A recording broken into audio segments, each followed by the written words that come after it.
And this is the moment my Kindle decides to restart. Very bizarre. I know I love a school or university setting, and you know what? I got FOMO. Can love conquer all. It's just my vibe. Hello everyone and welcome back to my channel. For today's video I have a book haul, but not your typical book haul, a Kindle book haul. The first Kindle book haul on my channel. Basically I was on Twitter scrolling through and I saw multiple people tweeting about the amazing deals they were getting in the Kindle store. So many really popular books that I was really interested in, all for 99p. So of course I grabbed my Kindle, I went on the Kindle store, I had a little look through, and before I knew it I was 10 books down. So today we're going to go through the little splurge that I had on my Kindle of those 10 books, have a little chat about them. But before we do that, if you could please hit this video with a like, that would be hugely appreciated because it really supports my channel. And if you're new here, don't forget to subscribe for more bookish content from me. I post new videos every Wednesday and Saturday, and I also host live weekly reading sprints on my channel every Thursday night. So let's talk about the books I bought, shall we? And this is the moment my Kindle decides to restart. Of course, because when else would you want to restart Kindle? When else? So the first book that I bought in this little haul was A Deadly Education by Naomi Novik. This one was 99p on a Kindle Daily deal, and of course I straight away had to go on and pick that one up because everyone is talking about it at the minute. I've heard mixed opinions on it, mostly good, some bad. I'm actually reading my first Naomi Novik book at the moment, which is Spinning Silver, and so far I'm really enjoying it. So yeah, I can't wait to pick this one up. A Deadly Education is the first book in the Scobelmans series, and Scobelmans, which is I believe how you pronounce it, is a school for the magically gifted. It is a deadly education, as the title suggests. Basically you keep working on all your classes until you graduate or you die. So failure in this school means certain death, literally, as the blurb says. Our main character, Elle, is a powerful young woman who enters this school and walks its halls. The halls, it says, are filled with creatures and monsters lurking, so you cannot walk those halls alone. Elle, the main character, is so powerful that she could defeat all of these monsters in one fell swoop. She is so gifted that she could wipe out millions. However, if she does try to kill these monsters, she could also end up killing everyone else in the school. So to me that sounds hugely interesting. The dark academia aspect, we know I love a school or university setting. One of the things that I think often comes in with school settings in a magical fantasy world is that as we learn more about the magical system, the student that we are following along also tends to learn along with us, and I think that's a really interesting way to do it. I always really enjoy that. Elle sounds like a very strong, gifted woman, which I cannot wait to read about. We know I love a strong female character. I think I've said that in my last like 4 videos because I tend to read books with strong female characters. It's just my vibe. And the whole sinister, deadly aspect to this just sounds great. It sounds like it's going to be such a tense, dark read that I am so in the mood for. Like I said, I've heard mixed opinions, but I'm really hoping that I am going to love it. The next book that I bought was again 99p in the Kindle deals, and that was Wild, A Journey from Lost to Found by Cheryl Strayed. And this book I didn't actually realise I think is somewhat of an autobiography. All I know about it is the cover has Reese Witherspoon on it, and I know that Reese Witherspoon has obviously been in the film of it. I saw that advertised everywhere when it came out. I haven't actually watched it myself yet. I do want to read the book first. So yeah, in reading the blurb it does seem like it's somewhat of an autobiography as far as I can tell. We are following Cheryl herself at the age of 22 when she feels she has lost everything. Her mother has passed, her marriage has fallen to pieces, and she feels like she has nothing left in her life. 4 years after all that happens, I believe, she decides to do something very brave and very heroic, and that is to hike more than 1,000 miles of the Pacific Crest Trail from the Mojave Desert through California and Oregon to Washington State, and do it alone. Having absolutely no experience or anything in hiking and in trekking through these difficult terrains or anything like that, she decides she is going to go on this monumental experience all by herself. Told with suspense and style, sparkling with warmth and humour, Wild powerfully captures the terrors and pleasures of one one young woman forging ahead against all odds on a journey that maddened, strengthened and ultimately healed her. It sounds incredibly interesting to me. Again, we have what seems to be a strong female character going through a very difficult time in her life and choosing to do something very brave and very life-changing in order to piece herself back together. I'm really interested to see how her journey physically also correlates with her journey mentally as she puts herself back together, as she becomes that strong woman she is after everything that she has been through. I think it will probably be quite a hard read at times, but I also think it will be a really interesting and humorous one as well, and I cannot wait to get around to it. The next book I bought was again 99p, and that was Crazy Rich Asians by Kevin Kwan, which is the first in the Crazy Rich Asians series, which I believe is a trilogy. I have already seen the film for this one, but I've not read the book, but I saw it quite a few years ago now when it first came out, so I don't really remember everything about it apart from one very bizarre, ostentatious, crazy wedding scene. That's all I really seem to remember, so that must have ingrained itself in me somehow. But Crazy Rich Asians basically follows the super rich, somewhat crazy Chinese families of the elite with their gossiping and their backbiting and their insane politics within themselves. We follow the character of Rachel Chu, who agrees to spend the summer in Singapore with her boyfriend, not knowing that he comes from one of these very crazy families. So she is envisioning this humble home in Singapore. She doesn't think that he maybe comes from much. She gets there to private jets, a basic palace, probably very fancy cars everywhere, and a mother who has very strong opinions on who her son should and should not marry, and it seems Rachel falls into the should not category. So the whole book is basically about her experiencing this world for the first time. We get an in-depth view of the clash between new money and old money in China and the whole culture surrounding those groups of families, while also following Rachel on her quest to try and prove herself to marry her boyfriend, who she loves but may not love his family. So again, this sounds like such a good read. I remember really enjoying the film. I remember it being very funny, hilarious, and having some lovely sentimental romantic scenes, as well as shining a light on these types of families and showing you what it can be like within them. And then you've got this whole idea of can love conquer all? And you know what? I love a good cheesy romance sometimes. As much as I love my fantasies and my thrillers, I also love a good cringy romance, so I am very excited to get around to this one. The next book I bought, again a 99p offer, was Traitors Blade by Sebastian de Castell, which is the first in the Great Coats series. And I was on reading sprints on Maddie's channel from Book Browsing Blog at the weekend, and three of the four other people that I was on the sprints with were all reading this book. And you know what? I got FOMO. So when I saw that it came up as a 99p deal, of course I had to buy it. And as far as I'm aware, I think it's one of Jade from Jade Reads favourite fantasy series, so I trust her opinion and I'm really looking forward to getting into this one. I'm not too sure what this one's about, so I'm just going to read the blurb for it from Goodreads, and it says, Valkio is the first cantor of the Great Coats. Trained in the fighting arts and the laws of Tristia, the Great Coats are travelling magisters upholding King's law. They are heroes, or at least they were, until they stood aside while the dukes took the kingdom and impaled their king's head on a spike. Now Tristia is on the verge of collapse and the barbarians are sniffing at the borders. The dukes bring chaos to the land while the Great Coats are scattered far and wide. Reviled as traitors, their legendary coats in tatters. All they have left are the promises they made to King Palis to carry out one final mission. But if they have any hope of fulfilling the king's dream, the divided Great Coats must reunite, or they will also have to stand aside as they watch their world burn. And that just sounds like an incredibly interesting, exciting fantasy world that I really want to dive into. It sounds like a lot of fun, it sounds really exciting, and with some interesting politics in there as well. When my friends were describing this book, what they said really reminded me of the Sherlock Holmes movies. They basically said that the main character will like pause a fight for a second and talk to the reader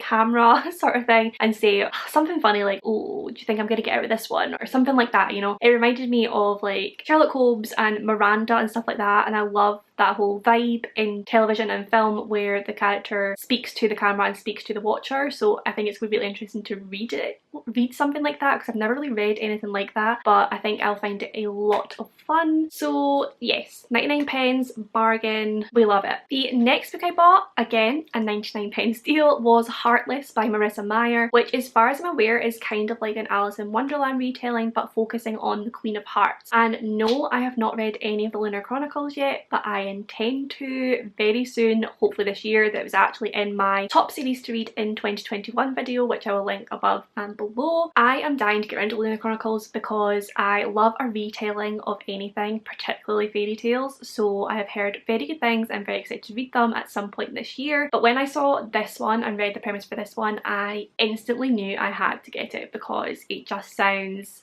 like everything. And this one is supposed to be a standalone novel, just as a retelling for Alice in Wonderland. Before she became the Queen of Hearts, she was just a young girl looking for love. Her name was Catherine. She was a talented baker who was one of the top girls in the eyes of the King of Hearts, but her desires lay elsewhere. She finds herself falling in love with the mysterious and handsome Jest, the court joker, and then embarks on a very dangerous romance in which she knows who she loves, but of course the king's eyes are on her. And I'm assuming it's not going to be a happy ending because she didn't exactly become the nicest person in the world, did she? So yeah, I'm really interested to read that. That whole idea of her before she became the infamous Queen of Hearts just sounds so intriguing to me, and yeah, I can't wait. The next book I bought, again a 99p deal, I think I should probably just stop saying that at this point, was The Vanishing Half by Brit Bennett. It's a book that I have seen everywhere, not recently but a little while ago I was seeing it everywhere, and everyone was talking about how incredible it was and how life-changing a read it was and how everyone needed to read it, so of course I need to read it. So I found it on Kindle, instantly snapped that bad boy up, and basically, so this one sounds like a very emotional tale of sisterhood and race. I'm just going to read the blurb for this one because I don't think I'll do it justice in my very questionable explanations. So, the Vigness twin sisters will always be identical, but after growing up together in a small southern black community and running away at age 16, it's not just the shape of their daily lives that is different as adults, it's everything. Their families, their communities, their racial identities. Many years later, one sister lives with her black daughter in the same southern town she once tried to escape. The other secretly passes for white, and her white husband knows nothing of her past. Still, even separated by so many miles and just as many lies, the fates of the twins remain intertwined. What will happen to the next generation when their own daughters' storylines intersect? And it says, looking well beyond the issues of race, The Vanishing Half considers the lasting influence of the past as it shapes a person's decisions, desires and expectations, and explores some of the multiple reasons and realms in which people sometimes feel pulled to live as something other than their origins. It sounds like such an incredible book. It sounds like it's going to be, again, quite a hard read at times, but hugely interesting, hugely important, and yeah, it's going to be more of an intellectual read than perhaps what I've been reading recently, because I have been reading quite a lot of YA fantasy, which is not always the most intellectual of writing, but sometimes I'm in the mood for something more, and that is when I'll pick this up. This one I think I'm gonna have to read when I am really in the mood for it. I don't think it's one that I'm just gonna pick up offhand. I'm gonna have to really sort of like commit to it and really see everything that it has to give, but I am excited for that day to come. The last 4 books in this little haul are all from Kindle Unlimited, which is a subscription service that you can sign up for on Kindle. I forget how much it is, but it's a certain amount of money a month that you pay, and then you basically can read all of these books for free, kind of like a library service. You sort of like take them out, and then if you've taken a certain amount out, you might have to swap one of them out for another one because you can only have a certain amount of time, something like that. But there are so many amazing books on the Kindle Unlimited service, so I would highly recommend it if you do have a Kindle, because I have had so many amazing reads from that service. But the first one that I got from that was Regretting You by Colleen Hoover. If you've been watching my channel recently, you will know that I've kind of been on a little Colleen Hoover binge. I read Verity in January and gave it 5 stars. Was it January? I think it was January. It was amazing. It is one of my favourite thrillers ever. It was just, I loved it so much. I then this month read Layla, which I'll talk about more in my February wrap up. I didn't love it as much, but I did enjoy it, and it was very, very different to Verity. So Regretting You, I think is going to be different again, because I've basically gone from a thriller to a paranormal romance type thing to what I think is just purely romance. But I'm interested to see what Colleen Hoover's writing is like across genres, because so far she seems to be best suited to thriller, but I think she started off as a romance writer. So yeah, I'm interested to read more of her work. So Regretting You follows the characters of Morgan and Clara, who are mother and daughter and who could not be more different. Morgan wants nothing more than for her daughter Clara to be completely different from her and not make the same mistakes she did. Morgan got pregnant very young with Clara and put her whole life on hold to become a mother. And her 16-year-old daughter Clara also wants nothing more than to be nothing like her mother. She believes her mother doesn't have a spontaneous bone in her body and is so reserved and strict, and she wants to be nothing like that. The two do not get on, and the only thing that does keep the family glued together is the husband slash father, Chris. He is the one that keeps the peace in the family, but that peace is then shattered when Chris is killed in a horrible accident. So the novel is basically about Morgan and Clara both trying to coexist in peace after this, while also both struggling to deal with the loss of Chris and deal with their grief and deal with the fact that they now seem to have nothing to keep them in that family home. And again, this sounds like a very emotional read, but I think it sounds like a very interesting one, and I love anything to do with the mother-daughter dynamic. I personally have the most amazing relationship with my mum. She is like my best friend, and I find it really interesting to read about other types of mother-daughter relationships, so I think this one will be really interesting for me. I am very intrigued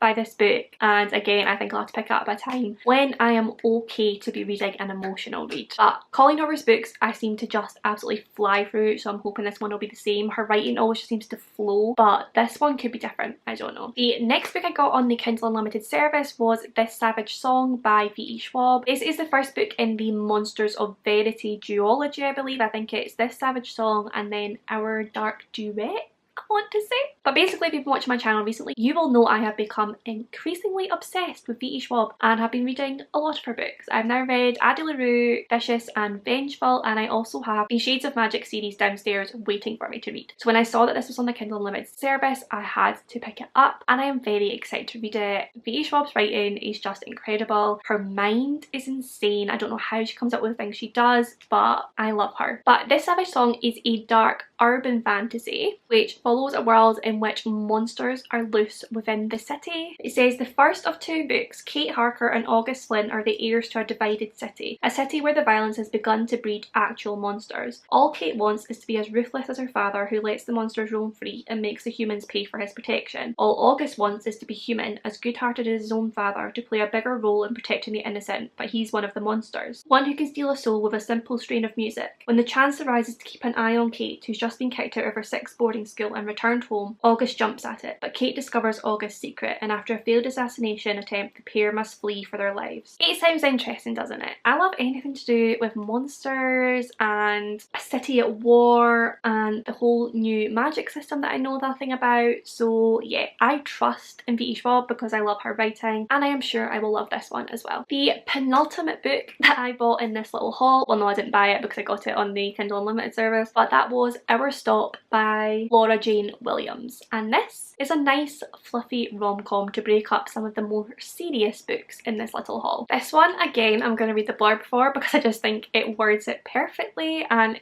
whenever I read it I just smile, as you can see right now, and yeah, I'm so excited to dive into this book. But basically, Nadia gets a 7:30 train every morning without fail. Well, except if she oversleeps or wakes up at her friend Emma's after too much wine. Daniel really does get the 7:30 train every morning, which is easy because he hasn't been able to sleep properly since his dad died. One morning, Nadia's eye catches sight of a post in the daily paper. To the cute girl with the coffee stains on her dress, I'm the guy who's always standing near the doors. Drink sometime? So begins a not quite romance of near misses, true love, and the power of the written word. This just sounds like the most cutesy, fluffy, adorable rom-com that I need in my life.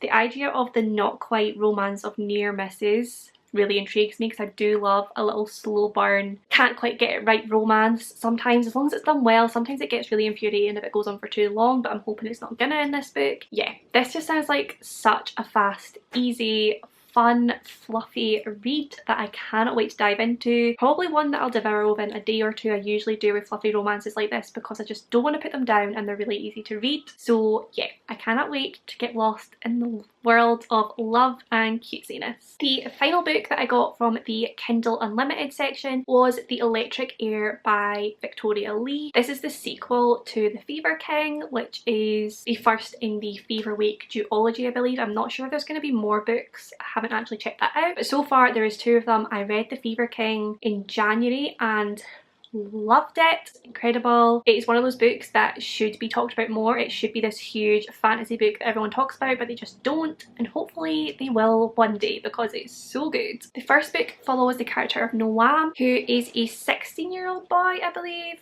who lives in this world in which there is a virus which is magic, and basically this virus or the fever comes across and it will consume you and either kill you, or if you can withstand it, you will then wake up with a magical power of some kind. And because Noam wakes up with this magical power, he has technopathy. Basically he can like interact with machinery and technology with his brain and like do cool stuff. He is picked up by the sort of like government system and thrown into this military camp of sorts where he is taught to really hone his skills so that he can be used probably by the government, and he is brought into this world of paranoia and tension. You don't know who you can trust throughout this novel, you don't know what to believe, just as he does you don't either, which makes it so exciting to read. The whole way through I was just like don't know what to believe, but it is a very interesting magic system. You've got stuff about refugees, and because it is a new United States or former United States, there's this whole political system that you have to get your head around, but it's all incredibly interesting. And yeah, it also has a male-male romance in it, which I loved. It was just I loved it, and I can't wait to see how that will progress. I cannot wait to read the second book in this series. I do want to read it soon before I forget too much about the first book, so hopefully I will be reading it within the next month or two, but I cannot